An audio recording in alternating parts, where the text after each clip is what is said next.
We are going to start in the Book of Proverbs this morning. And, one of the most challenging things for the last almost 2 years, we've been in the book of Mark. And so it's been easy. What am I going to preach on next week? Well, it's the next section of Mark. But then I have to, pick a new thing to look into. We're going to be going through Proverbs. Now, we're not going to go through every verse, every chapter in Proverbs. But I would like to spend maybe a few weeks. We'll see what it turns out to be, 3, 4, 5 weeks. I'm not sure. And just hit some of the major sections and themes in Proverbs, and really kind of look at how to read Proverbs. So hopefully we'll do a good job of that. Have you ever done something dumb? You think back in your life. Sometimes you don't have to go back very far. And just think about some of the dumb things you've done, whether it was when you were younger, or even just recently. Of course, some in the room here are still in their youth. I can think of all kinds of dumb things that I've done. Sometimes just small little errors in judgment, like having that second piece of cheesecake when you're already somewhat lactose intolerant. And that small error in judgment leads to some fairly minor consequences, but uncomfortable nonetheless. Or maybe it's somewhat of a relational judgment, like buying your wife a treadmill for her birthday. That one comes from Tim Hawkins. Anybody know Tim Hawkins, the musician? Yeah, or I guess he's a comedian and a musician. That's comes from a funny song that he does called "These Are the Things That You Don't Say to Your Wife." It's a funny one. You can look that up. Sometimes they're, larger errors in judgment. I think looking back at my own life in my early 20s, when I got married, I had somewhere around $20,000 in credit card debt, which I kept around, and it took quite a while to dig out from that hole.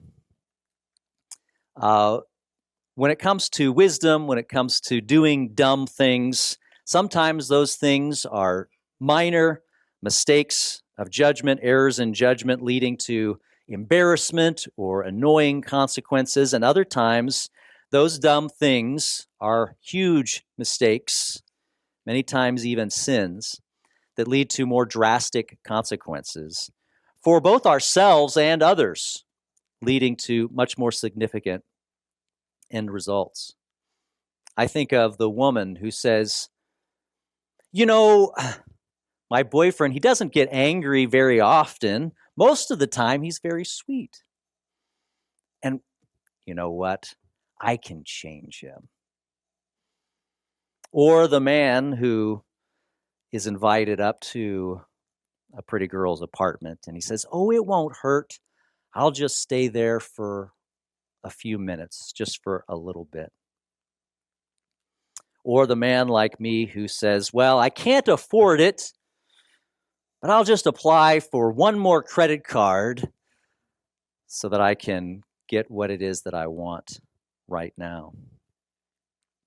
We all need wisdom. We all have done dumb things. We all need wisdom to overcome our foolishness, to keep us out of trouble, to keep us out of many of life's messes that we have experienced ourselves and seen in the lives of others.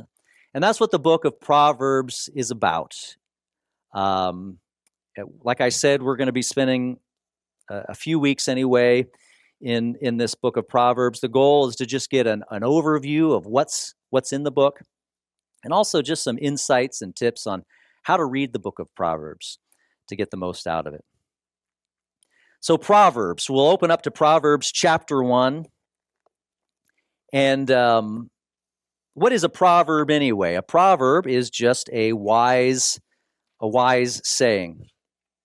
The book of Proverbs is a collection of wise sayings. And wise sayings and collections of wise sayings is not something that's unique to the Bible, right? Anybody think of other collections of wise sayings, especially from the past. One that I think of is Aesop's Fables, right? Aesop's Fables have been around for thousands of years.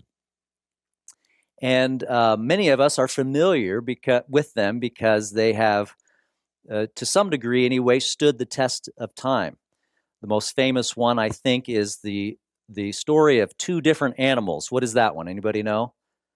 The tortoise and the hare. The tortoise and the hare. Some of you may not. That was Aesop? Yeah, that was Aesop.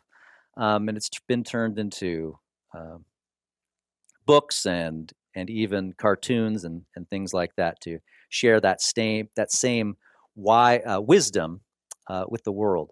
Another one that I thought about was a book, or really, I think it's a series of not books, not magazines. I don't know what they called them back then. Periodicals called Poor Man's Almanac. No, Poor Richard's Almanac. Poor Richard's Almanac. Who was the author or publisher of that? Does anybody know? Ben Franklin. Ben Franklin. That's right, Ben Franklin. And just a couple of tidbits of wisdom, a couple sayings from there. Early to bed and early to rise makes a man. A penny saved is a penny earned. Those are two wise sayings from Benjamin Franklin in his Poor Richard's Almanac. And so the concept of collecting wise sayings is not new, or not unique, I should say, to the Bible, even though the Bible's collection of wise sayings is some of the oldest. But the Bible's book of Proverbs is unique in its focus, not just on worldly wisdom, things of the world, but really a focus on God and the importance of keeping God, our Creator, central in our search for wisdom. It's a book of poetry, and we'll find in the book of Proverbs lots of metaphors, figures of speech, really beauty in language. Just a quick outline of the book of Proverbs. There's 31 chapters. The first 9 chapters of the book of Proverbs are really just all about wisdom, the need for wisdom, seeking wisdom, where to find wisdom, those kinds of things. Chapters 10 through 29, so all the way up to almost the very end, is just a list of these short, pithy little Proverbs sayings on a variety of topics. And then the last 2 chapters are from a guy named Agur and a guy named King Lemuel that talk about wisdom specifically for leaders, such as kings. Do you think our leaders need wisdom? I think it's become quite, I think it was emphasized just in this last week, the extent of the lack of wisdom that we have had, especially in the White House. When you have to say out loud and very emphatically that there are only 2 genders, it really illustrates the lack of wisdom that we have had in the White House and in our leadership in this country for too long. Tips for reading the book of Proverbs. The book of Proverbs is actually a very accessible book to read. It's easy to consume. It's one of those books where if you just have a few minutes to read the Bible, you can just open up the book of Proverbs and find something that will be edifying to you without much context, because a lot of these Proverbs, just one single verse or maybe 2 verses make up the whole thing.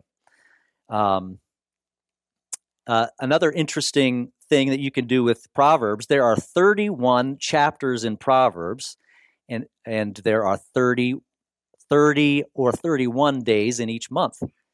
So one of the things that we'll do sometimes, we have a time of Bible reading with our family, and sometimes I'm not sure, well, what should we read today? We maybe finished up a book or something like that, and I'm not sure what to do next. And so we'll just consider, well, today, what is today anyway? The 26th? Say the 26th? So today's the 26th. So we're going to open up to Proverbs chapter 26 and just start reading. And so if you're not sure what to read on any specific day, maybe consider opening up to the day of the month in the book of Proverbs. Let's go ahead and as we go on through the next few weeks, we'll talk about other things in Proverbs and other things to look at. But we're going to jump right in today because Proverbs chapter 1 really provides a big context for the book as a whole. Let's start with verse 1 in chapter 1. It says this: "The Proverbs of Solomon, the son of David, king of Israel." Solomon was one of the kings of Israel. He was the third king of Israel.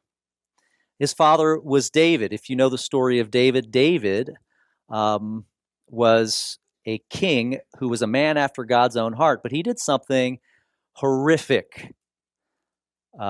He committed adultery with a woman named Bathsheba, and then he tried to hide it. And when he failed to be able to sufficiently hide it, ended up finding a way to have her husband put to death. And ended up marrying Bathsheba. The son that they had together, the first son anyway, died. And it was their second son that they had together, who his name was Solomon. And he ended up becoming the king after King David. In the book of 1 Kings, it tells a little bit about Solomon. Solomon is known as his rule, his reign over Israel was the greatest. It was really the apex of Israel's kingdom. There was only 3 kings in, and there were many more after that. So unfortunately, it was a very short-lived kind of ascension into glory, if you will, and then many, many generations and years of just sin and turmoil and judgment. But in 1 Kings chapter 4, verse 29, and we'll be in 1 Kings here for a little bit, so if you want to turn there, feel free to do so. 1 Kings chapter 4 speaks of Solomon, and specifically of his wisdom. It says this, 1 Kings 4:29, "And God gave Solomon wisdom and exceedingly great understanding, and largeness of heart like the sand of the seashore. Thus Solomon's wisdom excelled the wisdom of all the men of the East and all the wisdom of Egypt, for he was wiser than all men, than Ethan the Ezrahite, and Heman, Chalcol, and Darda, the sons of Mahol, and his fame was in all the surrounding nations. He spoke 3,000 proverbs, and his songs were 1,005. Also, he spoke of trees, from the cedar tree of Lebanon, and even to the hyssop that springs out of the wall. He spoke also of animals, of birds, of creeping things, and of fish. And men of all nations from all the kings of the earth who had heard of his wisdom came to hear the wisdom of Solomon." So Solomon excelled in wisdom. He wrote thousands of proverbs along with songs, really more than what we find in the Bible. And so he wrote proverbs that are not recorded, evidently, that were not recorded even in our own Bible. Evidently, he was also a botanist, we call that. He studied plants, the trees of Lebanon, it specifically speaks of, and other trees, and a zoologist. He studied animals. And where did this wisdom come from? Why was Solomon so wise? It said in the beginning of this that God gave Solomon his wisdom. But what's the story behind it? Well, if we go back just one chapter to 1 Kings chapter 3, it tells us a little bit. And let's just look at a few verses here. 1 Kings chapter 3 and verse 7. This is a prayer of Solomon to the Lord, because the Lord had asked him, what would you like? What can I give you? Is there something that I can grant you? I just want to show favor on you. So what would you like me to give you? And here is his reply. 1 Kings 3:7. "Now, O Lord my God, you have made your servant king instead of my father David. But I am a little child. I do not know how to go out or come in. And your servant is in the midst of your people whom you have chosen, a great people, too numerous to be numbered or counted. Therefore give to your servant an understanding heart to judge your people, that I may discern between good and evil. For who is able to judge this great people of yours?" Notice his humility. Humility is part of the beginning of knowledge and wisdom. If you don't know your need, if you don't know you're dumb, how will you ever become wiser? And so he even references, now he's not literally a little child. Why would he call himself a little child? Because with this great task of overseeing a vast kingdom, this is how he felt. He needed wisdom. He felt like he was just a little child in his wisdom at the time. Going on to verse 10 here, the speech pleased the Lord that Solomon had asked this thing. Then God said to him, "Because you have asked this thing and have not asked long life for yourself, nor have asked riches for yourself, nor have asked the life of your enemies, but have asked for yourself understanding to discern justice, behold, I have done according to your words. See, I have given you a wise and understanding heart, so that there has not been anyone like you before you, nor shall any like you arise after. And I have also given to you what you have not asked, both riches and honor, so that there shall not be anyone like you among the kings all your days. So if you walk in my ways to keep my statutes and my commandments, as your father David walked, then I will lengthen your days." Because of his humble request, God granted him wisdom. And Solomon became famous, not only in his day, but even to this day for thousands of years after. It tells the story just after this of the Queen of Sheba coming to see for herself. She had heard the renown of this great and wise king and wanted to see for herself. And she came, and when she walked away, she said, "Truly, this is the wisest man I have ever met." But let me ask you a question. Is it only Solomon that God wants to grant wisdom? Or is he generous with his gift of wisdom, willing to give to anyone that asks for it? As we'll see in the book of Proverbs here, as it says over and over again, gaining wisdom is primarily a matter of seeking it, going after it, asking for it, like Solomon did. And God is especially pleased and especially willing to give us the wisdom that we ask for when we do it like Solomon did, with a humble heart. James, who was the Lord's brother, Jesus' brother, half-brother, I guess, said this in his epistle, "If any of you lacks wisdom, let him ask of God, who gives to all liberally and without reproach, and it will be given to him." Let's go back to the book of Proverbs, and we'll continue on with verse 2 here. So these are the Proverbs of Solomon. Verse 2, "To know wisdom and instruction, to perceive the words of understanding, to receive the instruction of wisdom, justice, judgment, and equity." Now, I'm going to pause here, kind of in the middle of a sentence or a phrase, because I want to point out some things that we'll see actually over and over and over again in this book of Proverbs. There are literary patterns. You'll notice lots of repetition, lots of synonyms used. And then this literary pattern or technique called parallelisms, where two things that are either the same or sometimes different are put side by side. And then really the next 5 verses here, from verse 2 to verse 6, they all say the same thing, but they say them with different words and in different ways. They all talk about the importance of needing wisdom.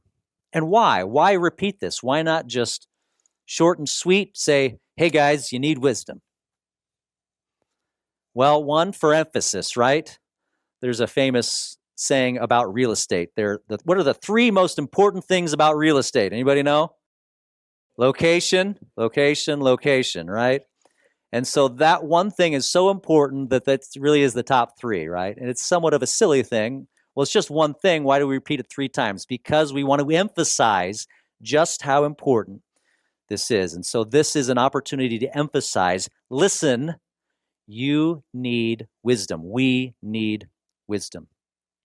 And then, of course, the sheer beauty of finding so many ways in this case, the Hebrew language, but in our case, the English language, to communicate that through different words. You know, when I was a kid, I hated poetry. Did your teacher make you write haikus? Oh, I couldn't stand it. Why do I have to do this? Write silly haikus and all kinds of other things. But as I've grown older, I have learned to appreciate the beauty of words and the people, unlike myself, who are able to say certain truths in such a beautiful way. And do you appreciate that? Because the Bible could be kind of like a math textbook, right? Where it just gives all these algorithms about truths, but instead it uses the beauty of language to teach us these things, which I think tend to bring the truths closer to home, make them easier to digest. Because who likes reading math books? I know there are some of you out there that do. Most of us aren't thrilled with that. So in these verses, so I'm going to read these again. To know wisdom and instruction, to perceive the words of understanding. What are the words of understanding? He's talking about wisdom. To receive the instruction of wisdom, justice, judgment, and equity. These are all things that have to do with wisdom. To give prudence to the simple. Prudence is just a synonym for wisdom or maybe discernment, being able to know the difference between wisdom and foolishness. To the simple, to the young man, knowledge and discretion. It's saying the same things. Notice the pattern, repeating. A simple one and a young man. Those are kind of synonyms, right? They're in the same category. And by the way, the Bible or the Proverbs speak often to the young man, to the young of any gender, to young men and women. And a lot of times, as we know, when the Bible speaks of a young man or just a man, it's speaking to mankind in general. There are times when it is specifically geared to men, as we see when Solomon is speaking to his sons about the wayward woman and keeping an eye out for her. But a lot of these proverbs are not geared only to men, of course, but to both men and women. But wisdom is especially needful for the young.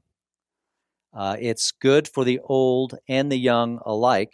And really, I think in the light of eternity, right, 10,000 years from now, when we look back at our fleeting lives here on earth, we will look back and all consider ourselves young, whether we were 10 years old or 70 years old, right?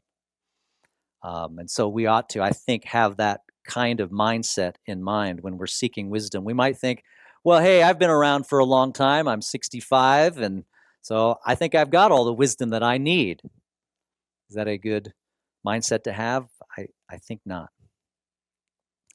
And it is a common error for young people to underestimate their need for wisdom. Is that true? Have you seen that? Have you experienced that in your own life? It's a common error for the young to underestimate just how foolish they are. Mark Twain has this famous saying, this quote, and he says, it goes like this: "When I was a boy of 14, my father was so ignorant I could hardly stand to have the old man around. But when I got to be 21, I was astonished by how much the old man had learned in just 7 years." And what was going on there? Did his father really grow all that much in 7 years? No. What he's trying to get across, right, is that as he grew, he came to realize that it was himself that was the foolish one, that did not understand the wisdom that he needed from his father. And he started to recognize that. Unfortunately, some young people don't come to that realization. Verse 5, a wise man will hear and increase learning, and a man of understanding will attain wise counsel. To understand a proverb and an enigma, it's like a puzzle, the words of the wise and their riddles. So all this repetition over and over is just to repeat and to emphasize the need for wisdom. There's a proverb that I think states all this, what we just read in these 5 verses, or 4 or 5 verses, whatever they are, verse 2 to 6, in a much more succinct way. And it's in Proverbs 4:7, and it says this: wisdom is the principal thing. Therefore, get wisdom, and in all you're getting, get understanding. That's what Solomon is trying to get across here in this repetition after repetition after repetition.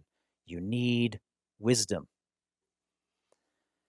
This next verse here, verse 7, says this: the fear of the Lord is the beginning of knowledge, but fools despise wisdom and instruction. And this is where the book of Proverbs stands out as unique from other books of wisdom from throughout history.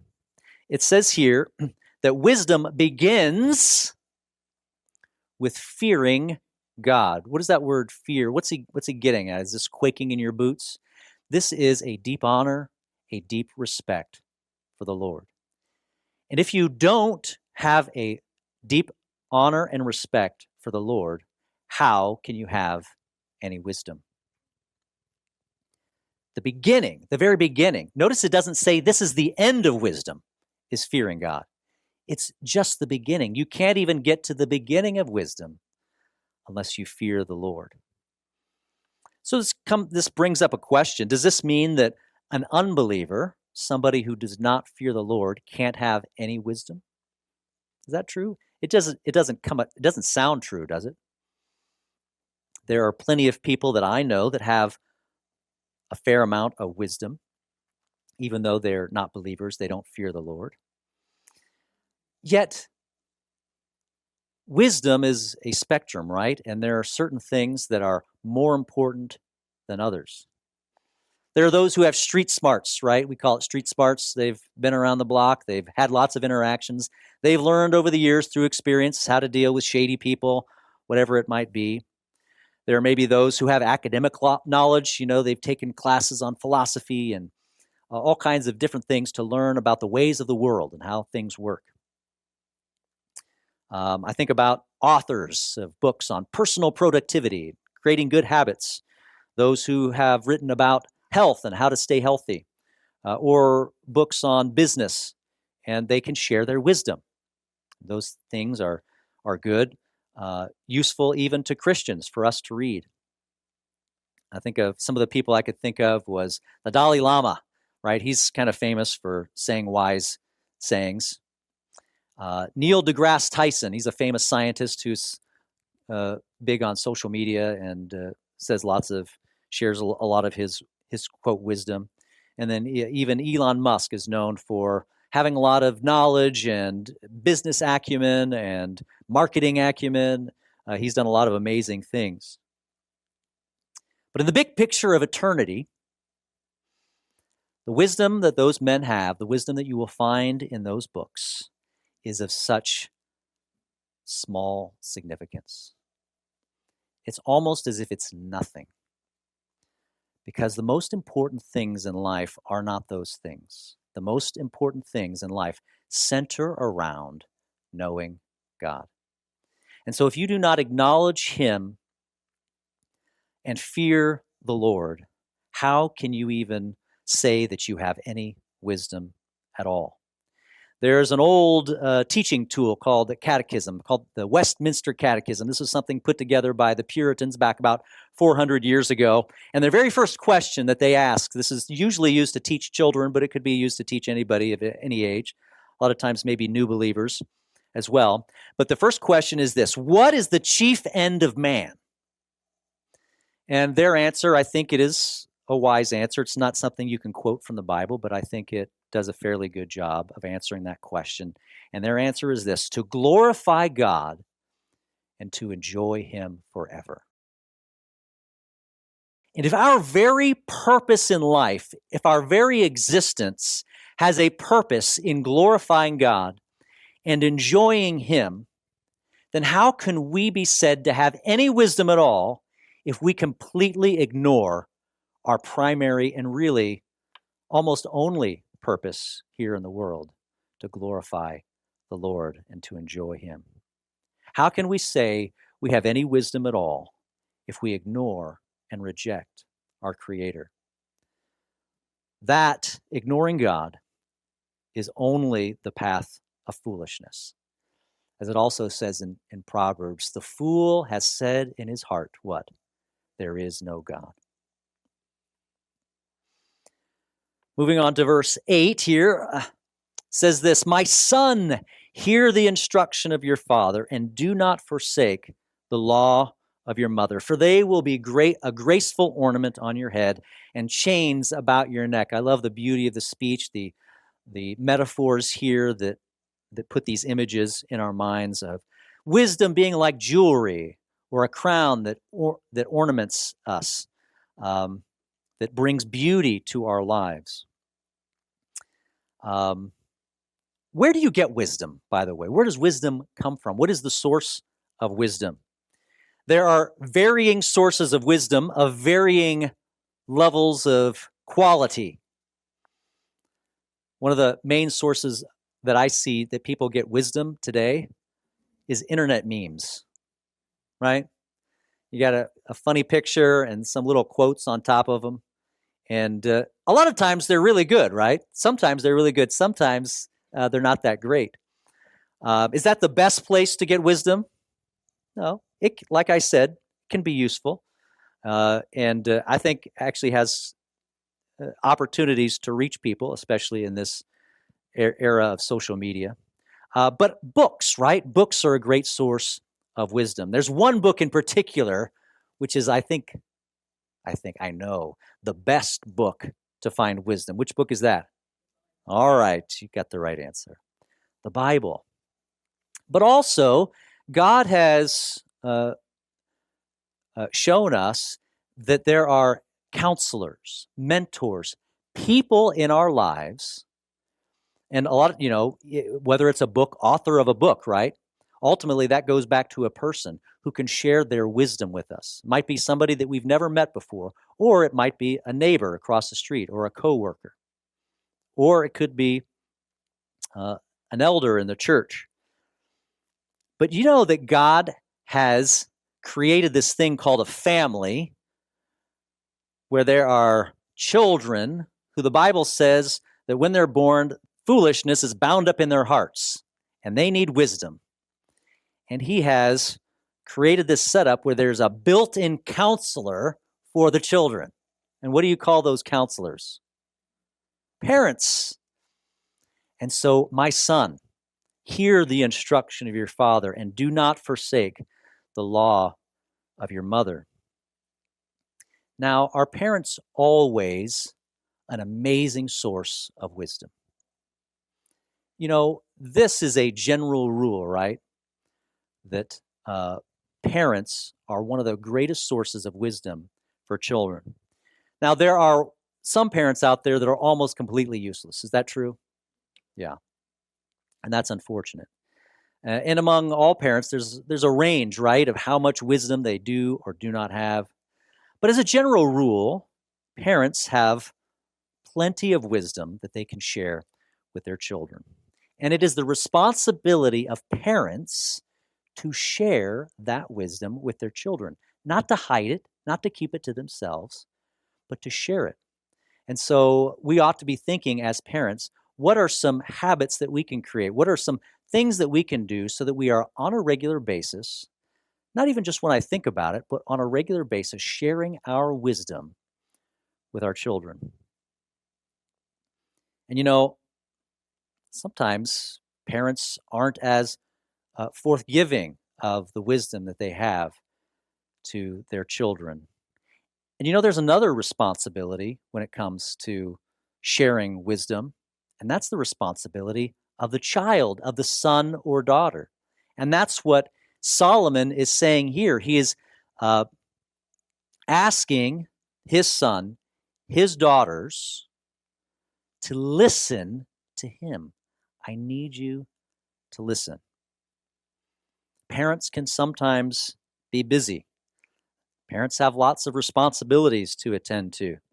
But do you know that you as a child, whether you're 6 years old or 10 years old or 14 years old, or even when you're 20 and 25 and 30 and 40 and 45, you can ask for wisdom from your parents. And a lot of times, all you have to do is ask, and they'd be more than happy to answer your question. Sometimes you have to ask multiple times, but not usually.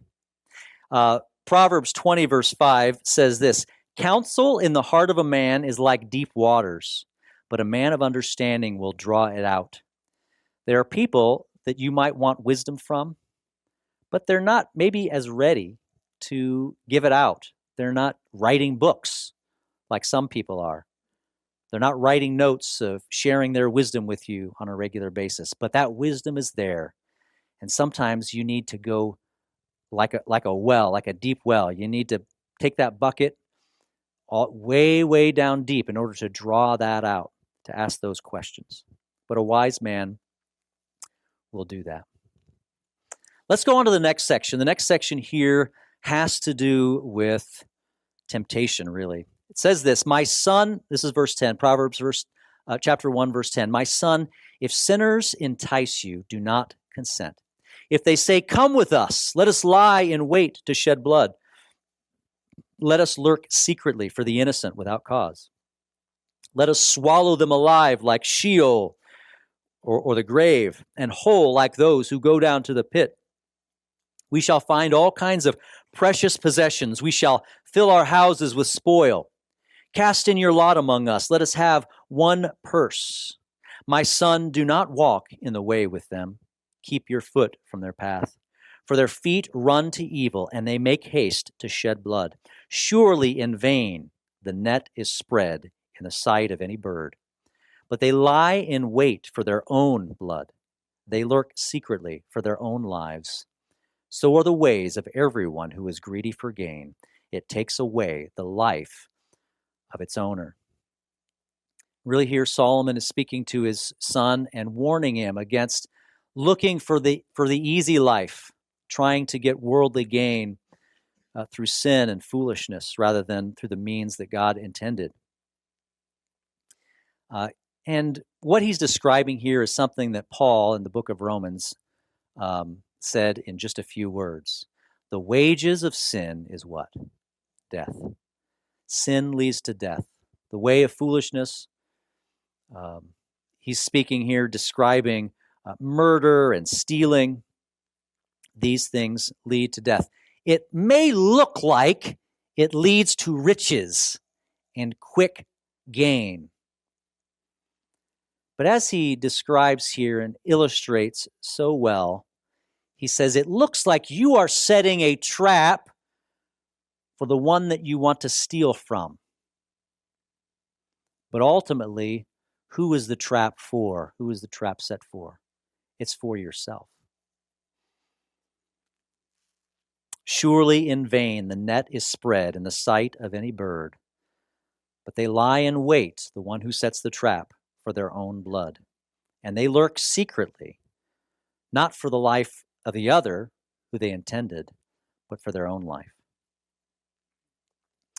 You know, what he describes here sounds like some kind of gang, right? Some kind of gang member. And there are gangs all over the world, in America and other parts of the country. And we've had this problem, right? People are sending their gang members to America, and we need to get them out. But really, this is this description, I think, just highlights to the nth degree to one end of the wisdom spectrum, looking at the way of death and the ultimate end, but it looks at just the most severe end of the spectrum. But just because you are not a gang member, does that mean that this can't apply to you? Just because you are not a complete and utter fool, does that mean that you can't make a foolish decision? And just because we are not ourselves planning to murder people in order for worldly gain, does that mean that we can't hurt somebody with a decision that we make? And so we can, even in these passages, take heed for ourselves. Verse 20, it says this: wisdom calls aloud, she raises her voice in the open square. Here, wisdom is personified. We see this throughout the book of Proverbs. Wisdom and other things are personified, in this case, personified as a woman. And calling out to who? Calling out to the fool.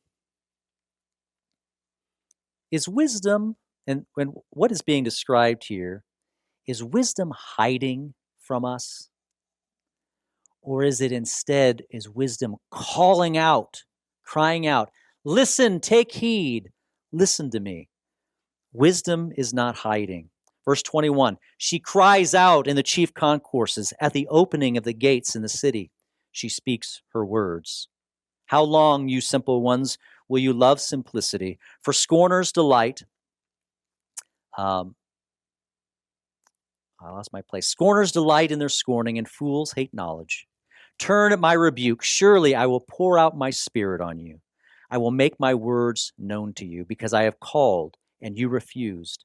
I have stretched out my hand and no one regarded.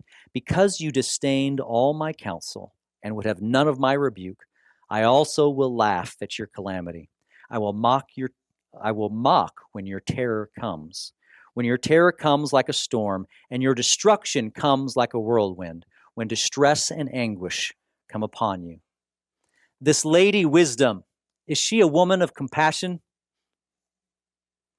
What does it say that this lady wisdom, when you come to calamity because of your foolishness, what will she do? She will laugh, she will mock, she will ridicule you. This is speaking, I think, of wisdom in the sense of the laws of nature, right? There are laws that determine how things operate in the world. We have physical laws like gravity, angular momentum, all these principles that for how the universe should operate on a physical level. When you try to defy the law of gravity, will gravity have compassion on you? No. Gravity has no compassion. It is merciless. It is without compassion. When you try to defy the precepts of gravity, death will come knocking at your door. And in the same way, the immaterial laws of the universe, the things that have to do with immaterial things, laws regarding ethics and relationships and economics and health. If you try to defy those things, if you are a fool and neglect to heed these laws, the laws themselves will have no compassion. They will ignore, and you ignore them to your detriment.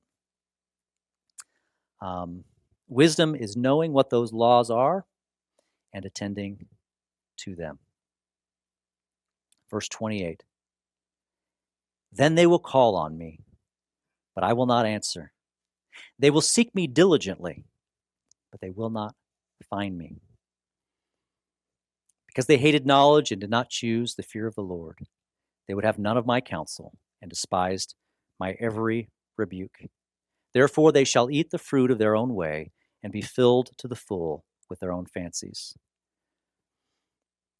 For the turning of the way of the simple will slay them, and the complacency of fools will destroy them. But whoever listens to me will dwell safely and will be secure without fear of evil. this, going back to verse 20, it says, then they will call on me, but I will not answer. Many people, especially, I think, young people, neglect wisdom.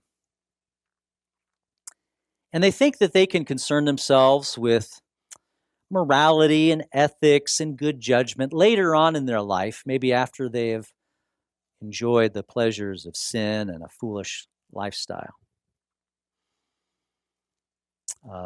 And sometimes they might later on in life consider, hey, I need wisdom, but only after what?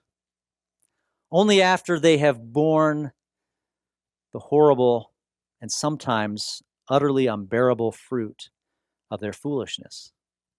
And by then, it's too late. The fruit of your foolishness has, another saying goes, the chickens have come home to roost. Wisdom ought to be sought after and listened to and heeded early on in life, in the beginning. I think fools consider wisdom to be their inevitable inheritance. It's just like physical growth, right? When you are a child, does it take much effort to grow? Do you have to work out and do a bunch of things in order to just grow bigger? No. In fact, a lot of times you can just eat donuts and Lucky Charms and all kinds of horrible things, and you'll still grow, right? And so you might get the idea, well, hey, as I get older, wisdom will just naturally come to me. And I'll grow wise just like my parents or this person or that person. But that would be a mistake, wouldn't it?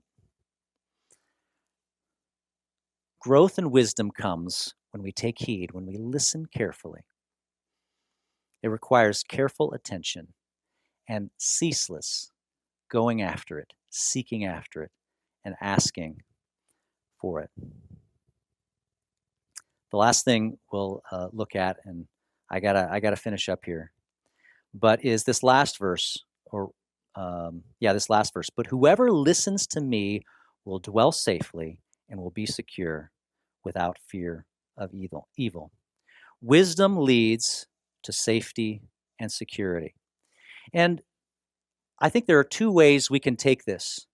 Because is it true that as long as you're wise all the time, you will never experience any kind of insecurity? Well, no, that's not true. Wisdom is not going to prevent a tree from falling on your house, right? I mean, it may. Sometimes you need to prune your trees or whatever that might be. But there are still things that can happen, and even evildoers, right? But as a rule of thumb, if you live a life of wisdom, you will, in general, experience peace in your life, prosperity, safety, and security. You'll avoid violence.